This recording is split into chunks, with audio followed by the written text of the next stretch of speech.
Bonjour à tous. Voilà, je vous propose d'entamer un nouveau cycle d'études, au sujet donc là, cette fois, du septième jour de la création.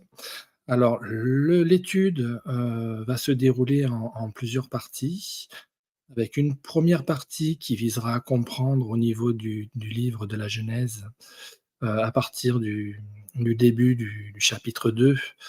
La manière dont se configure, le 7e jour de la création, donc le jour qui vient, alors dans la tradition juive, qui vient vraiment, et même chrétienne, hein, qui vient vraiment former une conclusion du chapitre 1 de la Genèse, à savoir que le monde est formé en 6 jours jusqu'à la création de l'homme, et il y a, donc une articulation qui se fait à partir du 6e jour et du chapitre 1, qui forme la création dans quelque chose de très ordinal et de très, on va dire, rigoureux, dans une logique très, on va dire, très très fondamentale des différents jours, comme des positions d'avancement vers quelque chose, une présentation en tout cas, très différente au niveau du chapitre 2 de la Genèse, qui est une forme heu,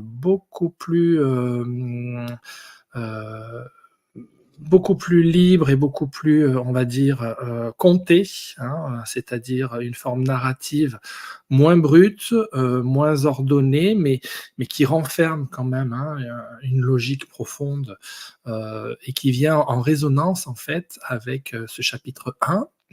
On y trouve, dans le chapitre 1 donc la formation de l'homme au 6e jour, et on va voir au chapitre 2 que de nouveau on nous représente une forme de la présentation de l'Adam, donc de l'homme, mais dans une position un petit peu différente où c'est, une forme de vapeur, de souffle qui vient, modeler l'homme, dans une position en fait où c'est l'esprit qui va venir faire émerger l'homme, dans la création. Donc on a les chapitres 1 et chapitre 2 qui se font écho, et on va s'intéresser justement à la position de l'homme dans cette dimension du 7e jour qui introduit le chapitre 2, pour comprendre quelle est la configuration, particulière de l'homme depuis, l'indication introductive de ce 7e jour de la création. Voilà. Donc l'objectif du cycle vise après à aller voir du côté des miracles du Messie, heu, au jour de Shabbat, donc à ce 7e jour, hein, alors que les religieux l'accusaient d'œuvrer, à des miracles, au jour de Shabbat. On va voir dans quelle dynamique et avec quelle, symétrie, le Messie vient accomplir, la dimension créationnelle de ce 7e jour de la création. Donc on va examiner ça après par la suite pour chacun des miracles et l'ensemble des miracles accomplis jour de Shabbat. Voilà, on va commencer tranquillement avec, juste pour la première partie, l'analyse textuelle du verset 1 du chapitre 2, et on va voir comment s'articule et comment se configure en fait ce 7e jour de la création, en référence à ce qui nous avait été présenté déjà dans le chapitre 1 de la Genèse au sujet des cieux et de la terre. Genèse chapitre 2 verset 1. Ainsi furent achevés les cieux et la terre et toute leur armée. Je vous ai retranscrit ici, la forme hébraïque, hein, du texte, avec toutes les consonantes, des massorètes qui nous ont été transmis et qui ont été fixées dans le canon massorétique hébreu. Première remarque en introduction de Genèse 2, la parole indique l'achèvement des cieux, de la terre et de toute leur armée. Les cieux et la terre sont au fondement de la création dès le premier verset de la Bible, puisqu'il est écrit en Genèse chapitre 1, premier verset, au commencement, Dieu créa les cieux et la terre. Donc, on a ce principe, hein, de présentation qui ordonne d'abord la création des cieux, les cieux étant le nom de Hachamaïm en hébreu, et ensuite la terre, Aeretz. Donc là, je vous ai mis les formes graphiques hein, pour les cieux et la terre, tel que c'est écrit en Genèse chapitre 1. Ici, vous retrouvez pareillement, en parallèle, hein, l'indication des cieux, Hachamaïm, et de la terre ici. Alors, sachant que la terre, c'est plus et, mais c'est un vav qui est donné, c'est-à-dire qu'il y a une évolution, on va le voir, hein, dans une position beaucoup plus rapprochée d'articulation entre ce qui relève de la dimension des cieux, la dimension céleste, et de la dimension terrestre. Donc, en ce qui concerne l'évolution, on va voir de quelle manière, effectivement, l'introduction du 7e jour, hein, de l'achèvement des cieux et de la terre, elle prend une forme légèrement différente et le texte prend soin de lui associer et toute leur armée. On va voir pourquoi. Dans Genèse 1, on a simplement les cieux et la terre et après on passe au reste de la création. Et là, on est dans une forme, on va dire, remplie hein, des cieux et de la terre, dans laquelle on trouve toute l'armée des cieux et de la terre. Voilà, donc il y a quand même une évolution en termes de peuplement, ou en tout cas en termes d'ordination, en termes voilà, en termes de peuplement, c'est ça, hein, du monde des cieux et de la terre. Dans Genèse 1.1, donc Hachamaïm se forme des lettres E, Shin, Mem, Yod et Mem finale. La structure symbolique du mot, donc c'est d'abord un E à l'entrée de Hachamaïm, qui est le symbole du souffle, c'est-à-dire de l'esprit, c'est ce qui est immatériel, c'est l'insufflation de la vie. On voit que ce E est formé d'un trait sous la lettre qui indique un pata, ça s'appelle un accent pata. Un point pata, pardon, ou un accent. Le pata signifie qu'il y a une ouverture. C'est une ouverture qui se fait depuis l'esprit. C'est une brèche par où l'on passe pour sortir, pour s'ouvrir. Ensuite, vous avez la lettre Shin. Alors, la lettre Shin, c'est le symbole du point de l'arc où la flèche s'élance. C'est-à-dire, c'est le signe de la durée relative et le mouvement, la puissance, la dynamique qui résulte du mouvement et de la conjonction. Donc, c'est-à-dire, c'est tout ce qui vient déterminer le mouvement relatif.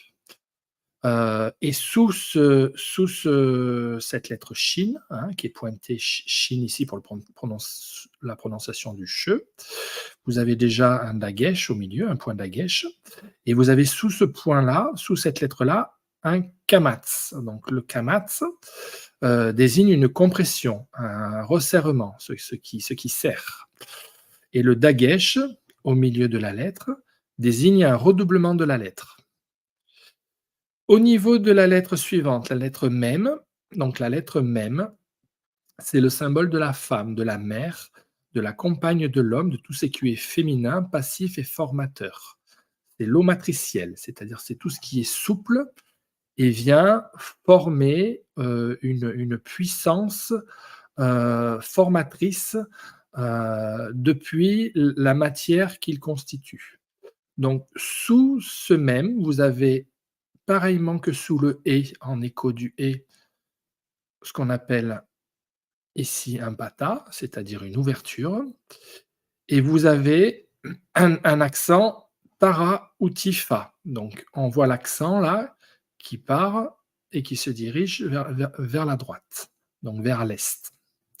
Donc il s'agit d'un accent disjonctif, c'est-à-dire qui vient faire séparation, hein, avec le mot qui vient après, c'est-à-dire qu'il y a une séparation qui se fait au niveau de la Genèse 1 entre le ciel et la terre. Dans Genèse 1.1, on est toujours dans Genèse chapitre 1, premier verset. Donc, ce qui veut dire ne pas lier au mot suivant, c'est-à-dire ne pas lier avec et haaretz, c'est-à-dire ce qui introduit la position de la terre, Il faut regarder le regard à l'est, c'est-à-dire, à Shamaïm, se regarde du mot qui précède à Shamaïm, et en l'occurrence là, c'est Elohim. Et Elohim. Nous avons ensuite le Yod, c'est la main de l'homme, ce qui manifeste la volonté depuis le haut. Donc on voit que c'est une petite virgule normalement, hein, en l'air, sous lequel vous avez un point irique. Alors un point irique, ça signifie en fait le je, c'est le pronom je, et c'est l'identification de quelque chose qui est haut en tonalité. C'est-à-dire c'est ce qui va donner la voyelle i et qui va nous donner l'idée d'une sonorité élevée, aiguë, et qui désigne aussi un grincement, un bruit qui grince, un bruit qui est dans les aigus. Et enfin, vous avez enfin la dernière lettre, le même final, qui est de nouveau le féminin universalisé, le même fermé. Donc là, vous avez un même en milieu de lettres, en milieu de mots, qui figure une position ouverte. Et à la fin d'un mot, le même prend une dimension fermée. Vous n'avez plus l'ouverture par le bas, c'est une position qui se ferme. Donc symboliquement, ça veut dire que les cieux, au milieu, la matrice au milieu du mot, fixe une position d'ouverture, hein, dans laquelle on peut remplir la lettre, comme si on pouvait remplir la lettre, hein, à partir de l'ouverture. Par contre, en position finale, cette position se ferme. Hein, donc symboliquement, il faut voir quelque chose qui se finit, quelque chose qui vient s'accomplir dans une dimension de la matrice, qui vient à se fermer pour un achèvement. Voilà, donc même fermé, c'est ce qui est achevé, complet, fini, sachant que l'articulation entre le yod et le même donne le principe du collectif universel. Ça, c'est ce qui définit le pluriel, en fait, dans de nombreux mots hébreux. Donc, Mayim. La structure des racines du mot, hein, les cieux, c'est formé de la lettre E et de la lettre Shin. C'est une racine qui n'est pas usitée en hébreu, c'est-à-dire qu'il n'y a pas d'emploi habituel de cette racine-là. Elle n'est pas habituellement utilisée, et ça pourrait en tout cas se rapprocher de l'idée d'un amollissement, quelque chose qui vient mollir, qui vient pour devenir tendre, devenir prendre une forme molle. Hein.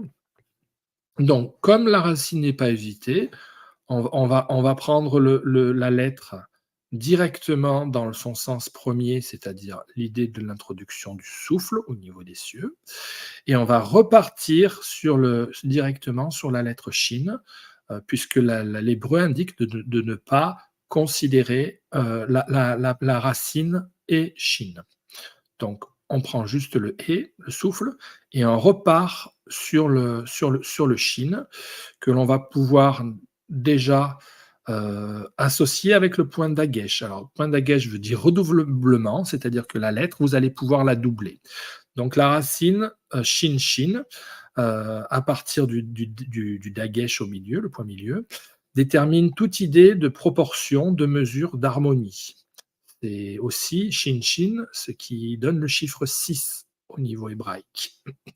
Et comme on a doublé cette lettre-là, donc 6 dans les cieux, on va pouvoir aussi l'articuler avec la racine, qui est la racine shin mem. Donc la racine shin mem, c'est l'étendue circonférentielle, la sphère entière, l'espace total occupé. Donc les cieux se définit dans une position de 6, où l'ensemble de l'étendue des cieux viennent former une position de sphère où tout l'espace du ciel est occupé. Racine suivante, donc vous avez le même yod. Donc le même, le yod et le même, ici, va nous donner le principe de ce qui est de la nature des eaux. C'est l'amas de ce qui est mobile, passif et propre à la fécondation élémentaire. Tout ce qui se répand et qui parvient au collectif, qui trouve une position d'universalisation. Les cieux, dans Genèse 1.1, indiquent tout ce qui, compte contenu dans l'imperceptible du ciel, le royaume des cieux, se déploie comme s'agissant d'une matrice souple séparée de ce qui est suscité. L'inspiration d'un engendrement de tout ce qui va paraître sur Terre à travers le prisme du temps, c'est-à-dire de la dimension relative, en englobant simultanément la position parvenue, celle qui est aboutie, celle de la complétude d'un collectif universalisé. En Genèse 2.1, qui figure l'introduction du 7e jour, vous allez avoir une seule petite modification diacritique du mot en comparaison avec ce qui est écrit en introduction de la Genèse. Ce changement constitue dans le changement de sens du diacritique qui se trouve sur la lettre même. Ici, vous aviez un accent tifa, ici, accent tara ou tifa, qui partait donc vers l'est, qui se rattachait au principe d'origine, en dissociation avec ce qui suit, c'est-à-dire la terre. Dans Genèse 2.1, le seul diacritique qui est changé, c'est celui-là, et qui se définit plus selon la position d'un accent tara ou tifa, mais d'un accent marik ou merka. Donc l'accent marik ou merka, on voit qu'il part vers la gauche. Et s'il part vers la gauche, ça veut dire qu'il va venir s'articuler, puisqu'il est conjonctif, il va venir s'articuler avec le mot qui est positionné à la gauche, c'est-à-dire avec l'ouest. Et le mot qui est positionné à la gauche de Hachamaïm, c'est le mot Ve'aretz, donc la terre et la terre.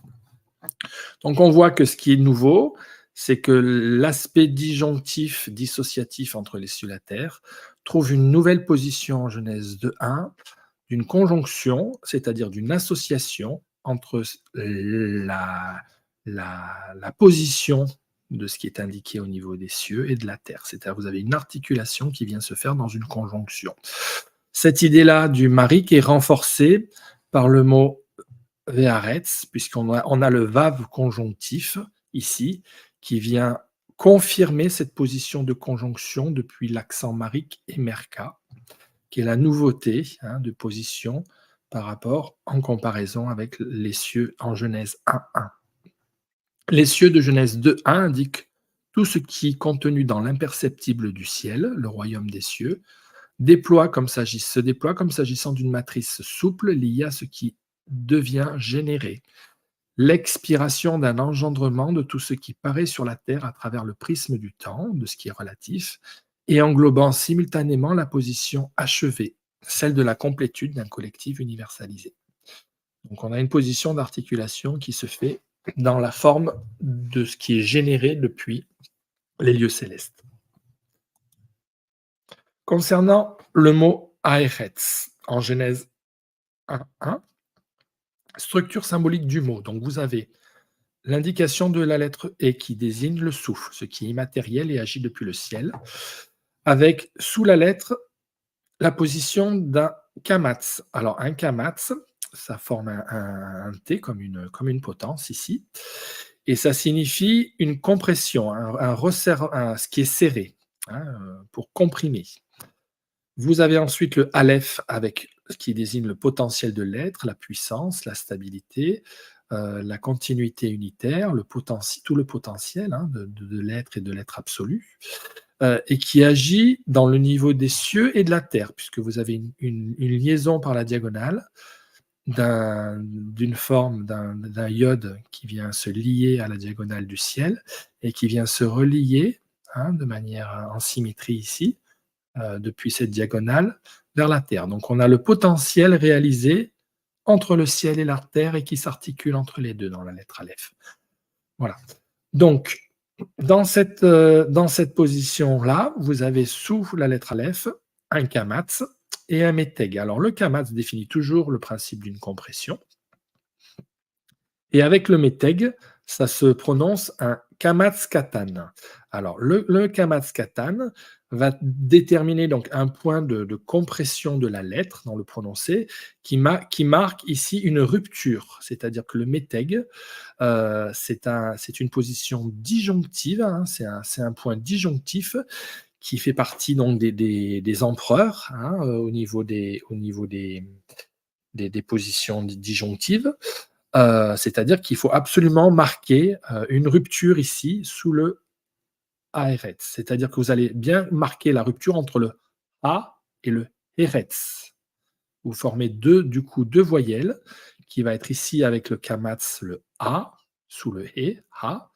Et ensuite, deuxième rupture, E, et ensuite, Retz. Vous allez pouvoir le dissocier dans le phrasé, dans le prononcé, en marquant une rupture après le E, ici. Voilà. Et symboliquement, ça veut dire également que depuis la position de l'esprit que va former le mot terre et de la position absolue, vous allez avoir un point de compression, hein, simultané de l'esprit et du potentiel absolu, de la vie dans la position absolue de l'être, qui marque une rupture ici. Et cette rupture introduit la dimension de la racine suivante. Alors, au niveau du symbolique, le resh, ça désigne la tête de l'homme, c'est-à-dire son mouvement déterminé, sa marche, sa conduite de vie.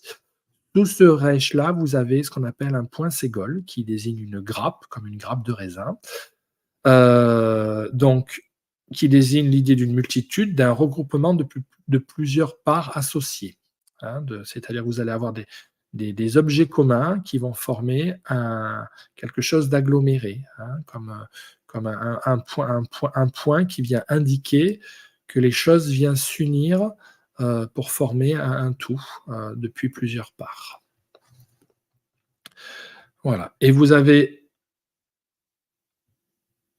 après donc le tsadé final de la lettre qui désigne l'asile de l'homme, le terme où il tend, c'est-à-dire la fin, le terminatif.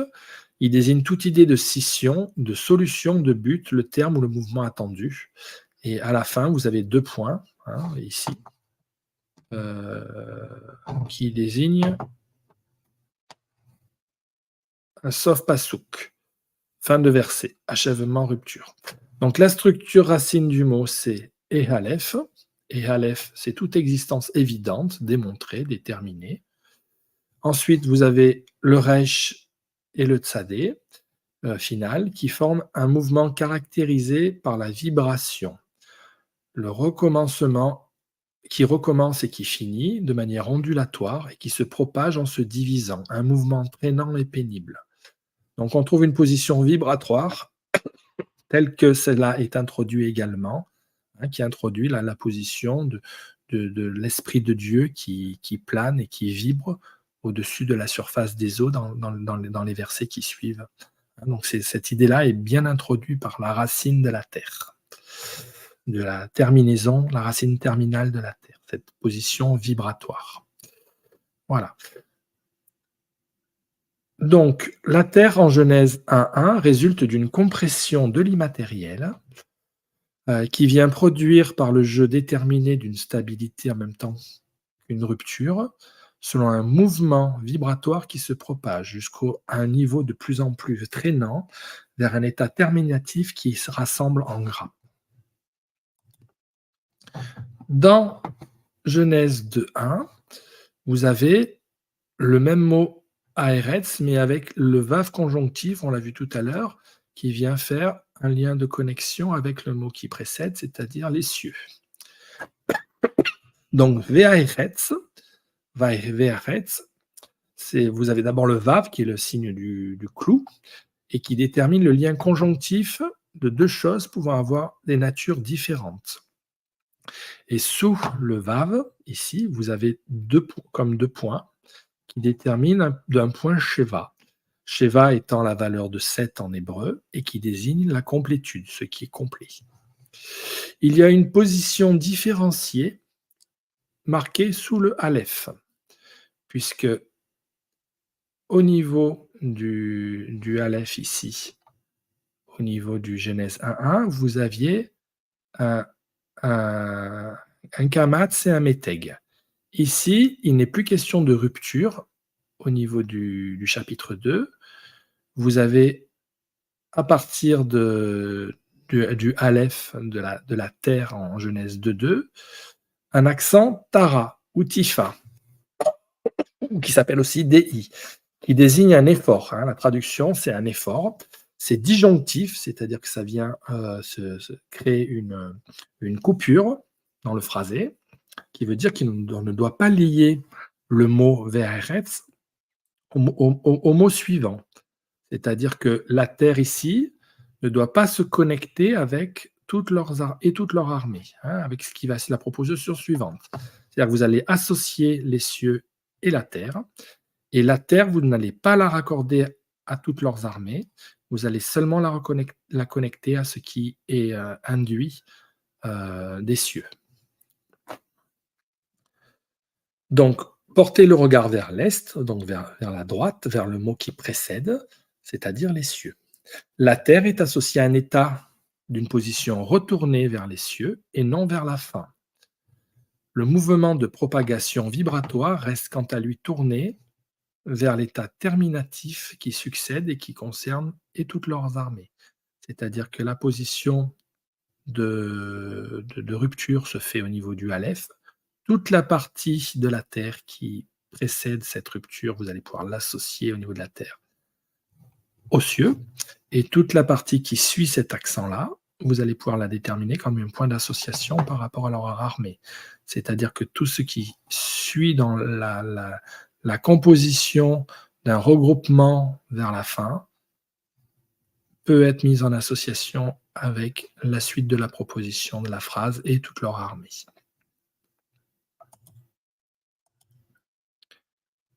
Genèse 2:1:1. Ainsi furent achevés les cieux et la terre et toute leur armée. Je vous ai remis ici, pareillement, la forme hébraïque du texte. Et on va s'intéresser maintenant à « et toute leur armée ». Deuxième remarque, il s'agit de la première mention de « armée » dans la Bible, considérant qu'on dénombre 6 occurrences de ce mot dans la Genèse, en concordance avec la valeur de 6 qui vaut pour la totalité des jours jusqu'à l'homme. Adam, on le retrouve au chapitre 1, verset 26. Il prend la forme donc d'Adam. Et vous avez en 1,27 une forme modifiée d'Adam dans laquelle vous lui introduisez un « et », ça fait qui donne « Adam ». Après, la position de l'homme est déterminée dans la position du genre, c'est-à-dire Zakar, qui est le Sahar, qui est le mâle, plus Unkevaha, qui est la femelle. Avant la complétude au 7e jour de Dieu, ce qu'on va étudier dans le verset 2. Pour Adam, donc première parution de Adam en chapitre 1, verset 26. Donc Adam, c'est Aleph, Dalet, Mem. Il représente donc le potentiel de l'être, avec le Dalet qui se déploie dans le sein nourricier. Donc le sein nourricier fermé, c'est-à-dire complet, absolu, totalisant et universalisant la position de l'homme, à la source de toute existence physique abondante qui vise la totalisation collective, le principe d'universalisation. Sous le premier emploi de Adam dans la Bible, vous avez 2 kamats, sous le Aleph et sous le Dalet. Donc double compression sous le Aleph et sous le Dalet. Et vous avez ici un Tevir.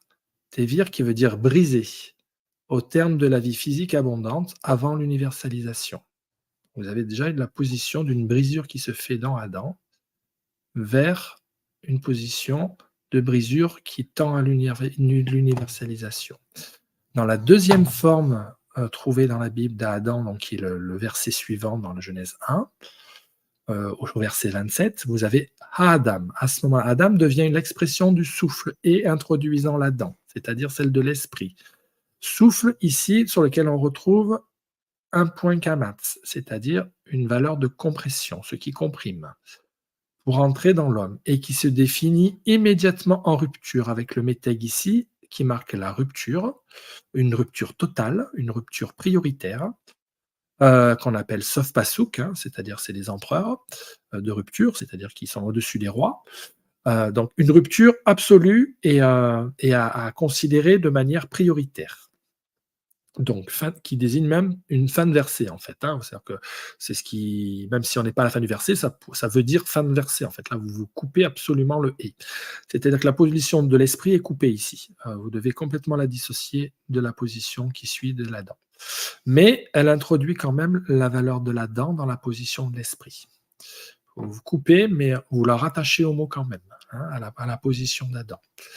Puis de nouveau, vous avez deux compressions sous le Aleph et sous le Dalet, de la même manière, mais vous ne trouvez plus cette idée-là qui est introduite par le Tévir, qui est la brisure. C'est-à-dire qu'à partir de l'esprit, c'est l'esprit qui vient marquer la rupture, c'est plus le Tévir ici, la brisure, et l'esprit vient unifier complètement dans une position de compression à l'universalisation. Voilà. Donc, sans brisure du fait de la composition de la dent avec l'esprit et introductif. Au niveau du mot suivant qui est traduit par homme dans la Bible, c'est le mot Zahar. Donc le mot Zahar, donc c'est le ici Zayin Kaf Resh, désigne quelque chose qui tranche, ce qui pénètre au niveau de la racine, hein, de ces trois lettres. C'est quelque chose qui tranche, ce qui pénètre comme une lame, une lance. Donc on y retrouve d'une part l'idée phallique, hein, de quelque chose qui vient à pénétrer, mais quelque chose qui vient à couper également, hein. On a l'idée d'une position d'une blessure. Alors, il représente ici le CAF, tout objet creux, assimilatif et concomitant, la vie réfléchie et passagère, la similitude, l'analogie pour produire un mouvement propre visant à creuser, à graver, à sillonner, sans notion organique, hein. Ce n'est pas une notion organique, c'est une notion, on va dire, symbolique. Et à la fin, vous avez ici le Reich qui détermine la tête de l'homme, c'est-à-dire sa conduite de vie. Et sous le mot Sahar, vous avez deux compressions, une compression sous la lame, une compression sous ce qui vient assimiler la lame, hein. Donc vous avez deux compressions. Et vous avez en fin de mot un accent merka, donc qui pointe vers l'ouest, c'est-à-dire vers ce qui vient, vers une position qui concerne l'indication de la conduite de l'homme. Concernant la femelle, mâle et femelle, c'est formé par par les lettres Vav ici. Vav conjonctif avec le mot donc, qui désigne le mâle. Donc femelle en conjonction avec le mâle. On voit qu'il est dagesh, c'est-à-dire qu'il est redoublé. Donc, vous avez ici donc, la position ensuite du nun, la position du kof, la position du bet et la position du et final. Donc, ça désigne, le double vav va désigner, le vav, vav nun, va désigner donc le fils de l'homme, tout être produit et particulier, avec sous le nun un point sheva, c'est-à-dire l'idée de quelque chose de complet, d'une position complète. Vous avez ici la position du kof qui désigne une position d'outil tranchant, un effort, tout ce qui sert à se battre et à se défendre, cette fois avec une notion organique au niveau du kof. Et vous avez sous ce kof, pareillement, vous avez un point de serré, c'est-à-dire deux points horizontaux. Le point de serré désigne une brèche, une fente. Vous avez ensuite le bet qui désigne la bouche de l'homme, son habitation, c'est-à-dire son activité intérieure, tout ce que va générer la bouche depuis la position de l'expression de la vie intérieure, c'est la parole. Donc, vous avez sous ce bet un kamatz, qui désigne une compression, plus un accent tara, qui désigne un effort. L'accent tara est disjonctif, c'est-à-dire qu'il ne faut pas le lier au mot suivant, mais regarder vers l'est, le mot qui précède, c'est-à-dire la position du mâle. À l'origine, donc ce qui vient de l'origine, ce qui vient du début, et là, la position précédente, c'est la position de l'homme dans Genèse 1, 27. Et vous avez aussi donc l'idée donc là qui est introduite par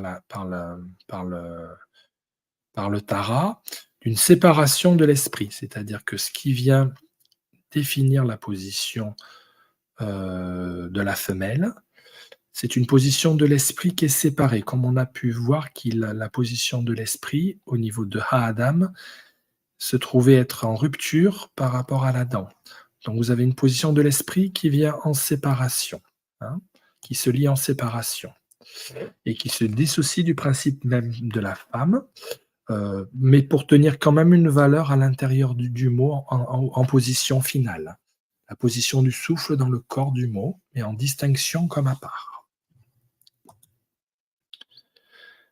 Donc, troisième remarque, et toute leur armée composée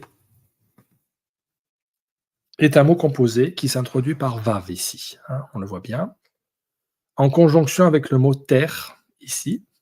Donc on a une conjonction depuis les cieux qui se fait depuis la terre, un lien disjonctif, mais une conjonction qui se fait malgré tout, hein, qui indique le et, une séparation, une conjonction simultanée. C'est très bien transcrit d'ailleurs dans la traduction. Voilà, donc lui-même en conjonction avec les mots cieux, hein, donc le mot terre qui est conjonction avec les mots cieux, sans conjonction, mais dont la conjonction est placée en terminaison du mot, furent achevés, ici, et furent achevés. Cette armée est donc composée des créations rattachées à la terre en Genèse 1 et articulée avec ce qui est engagé actif dans les cieux.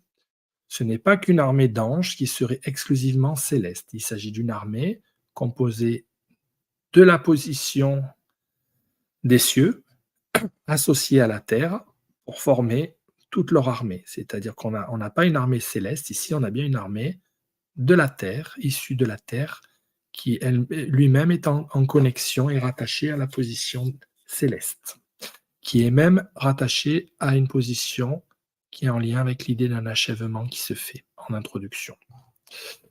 Et toute leur armée, ça se lit Vechal Tsevaham. Donc vous avez d'abord le Vav conjonctif et supplétif, avec deux points qui désignent le point Sheva, qui veut dire complet.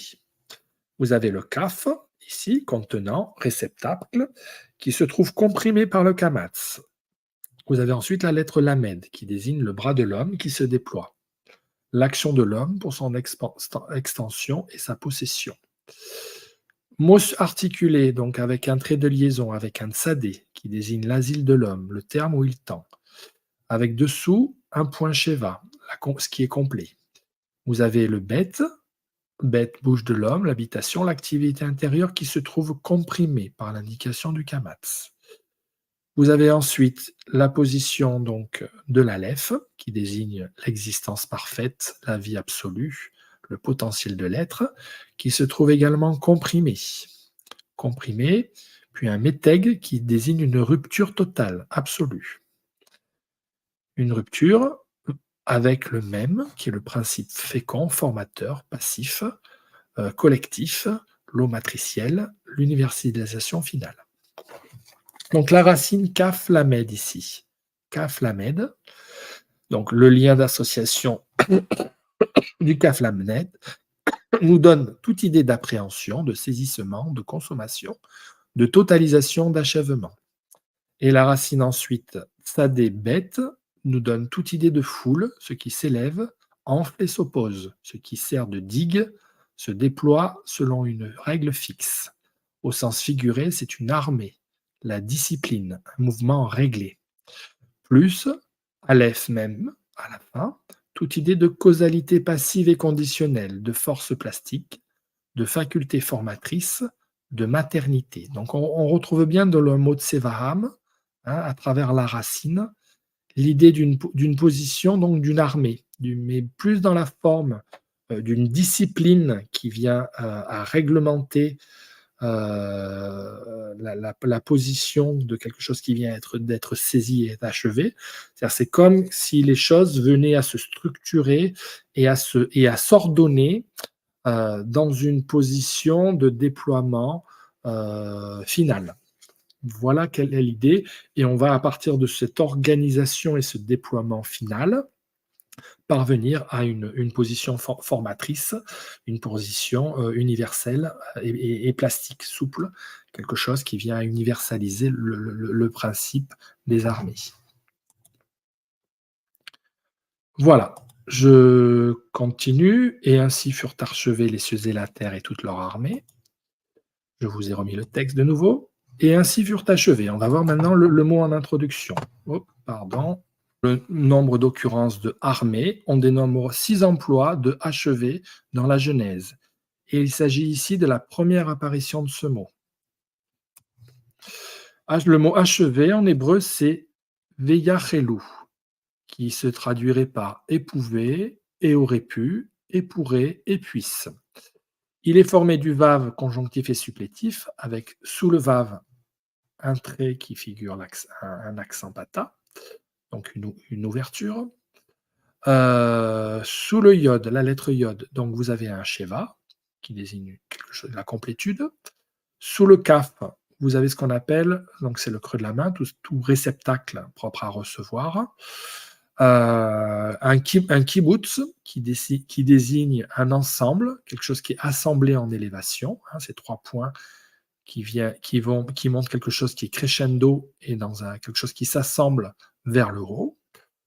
Vous avez ensuite ici le lamed qui donc désigne le bras de l'homme qui s'étend, l'action extensive de l'homme qui profite d'un doublement, c'est-à-dire vous avez à ce moment-là les 2 bras, hein, les deux bras de l'homme étendus, avec dessous un tévir qui désigne une brisure, qui trouve les limites de leur extension, c'est-à-dire et de leur déploiement. Et au final, vous avez un vav dagesh qui lie l'action décrite autant que le mot suivant, les cieux.